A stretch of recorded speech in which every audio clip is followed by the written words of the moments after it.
things that Luck was actually losing to when he came to INV a while ago is that his implementation of a defensive shine was great. Something that a lot of people in Texas weren't just used to. Interesting. But getting down to it, we were just talking to Lunchables and Switch about their synergy in the scene. Both of them never teaming before, but I think after the first game, Lunchables said, "Can I just buy you? Can I have you as my doubles partner? Because we work so well together." That's, oh my gosh, there's the death off the side already. But of course, Lunchables being famous for being one half of one of the most undefeated duos out there. Him and Dakpo were insane. I don't remember them losing. I think if it was, I can count it on probably one hand.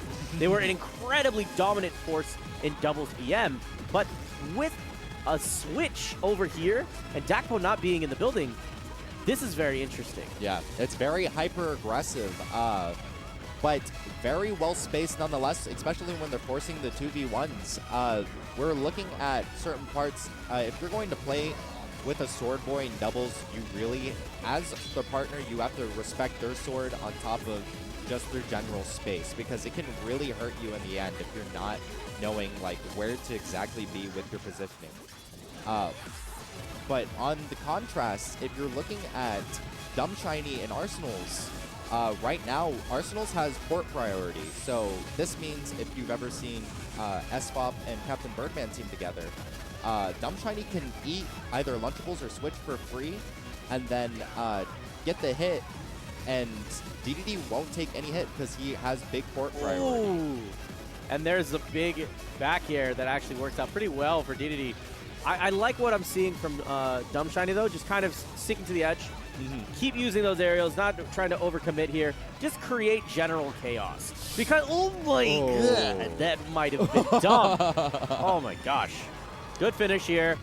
Lunchables still looking crisp, but right now you're seeing Switch actually with the stock advantage. And finishing, he's continuing to run amok. And that's a big problem that your Dumshiny and Arsenals really need to start adjusting for, is they're forcing the 1v1, but the thing is that Switch right now is a better player than Arsenals. It's undisputed on the PR for any region. If you look at both of these players, most people are going to say Switch is the better one. So if you're having Dumshiny handle someone like Arsenals or Lunchables, then you're going to have Arsenals and Switch face it out in the 1v1, and that's not a good picture for the team. Yeah, I could see that. Ooh, hang on. There's an option here. Oh my god, he put like a half stick of butter on that. Didn't finish him off, there's the back air that quickly cleans up the plate. And look at this. This is the consistency that you just want to see. Keep racking up the damage. I don't need to necessarily interact with you. I know you're going to come back, but I'm going to tax you as much as possible on the way. Great work from Switch, but now continuing to push himself back onto the stage. The double jump there, trying to bait something out of Arsenals. Here's a 2v1 opportunity. Yeah, and I mean, I understand that you're going to have DDD who's having a hard time facing a character, or Roy's going to have a hard time facing a character like DDD. DDD really good at just punishing the sword boys and keeping them in check. One of the reasons being outrange, but once you get them up in the air, sword boys having a hard time getting down. And now we get the fight that we've been talking about. One of the... Oh my gosh, Switch got him! And that's what I'm saying. Switch, really strong 1v1s, undisputed top player, and Arsenals, they played once in bracket Infinity and beyond, and it did not go well for Arsenals.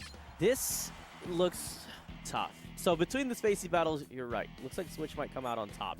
I'm curious to see if Arsenals has any counterplay, or if is there anything that he's been working on in the background. He's been so busy getting everything going with the circuit, getting everything going for the community and TOing, but well, I guess I can see what you're talking about now with Switch.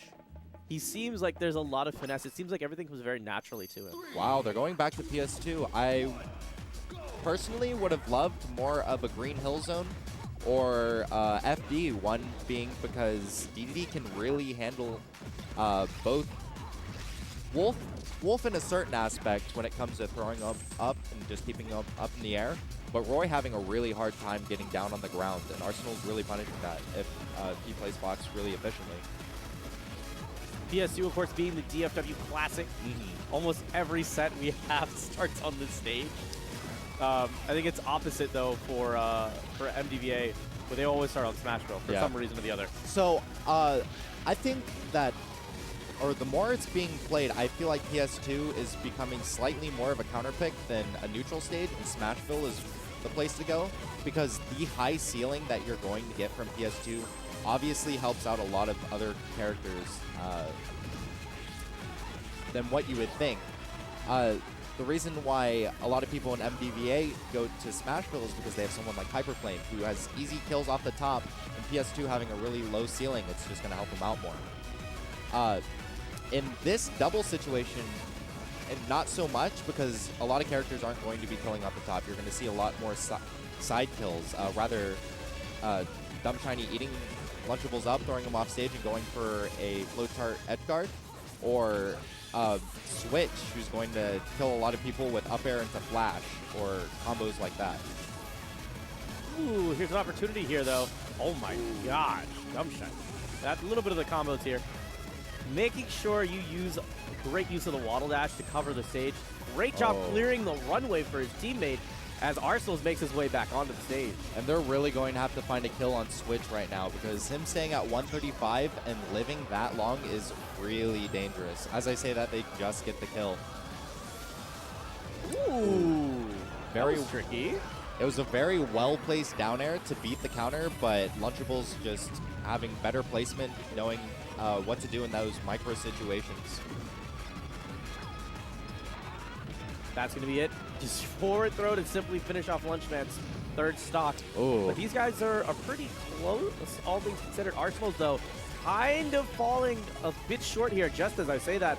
And now this is a tough place. Yeah, it's a very, very tough wall to climb. What's up, Typo? So, okay, so catching him with the back air, Dumshiny, though the whole game he has been edge guarding, misses that one very unexpectedly. I think that Arsenals and Dumshiny are playing their roles in the 1v1 very well, having Arsenals being the main aggressor and then Dumshiny catching someone out and then going for the edge guard.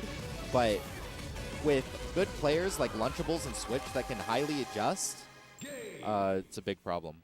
I gotta say, props to finishing off exactly as the song finished, as the star sun.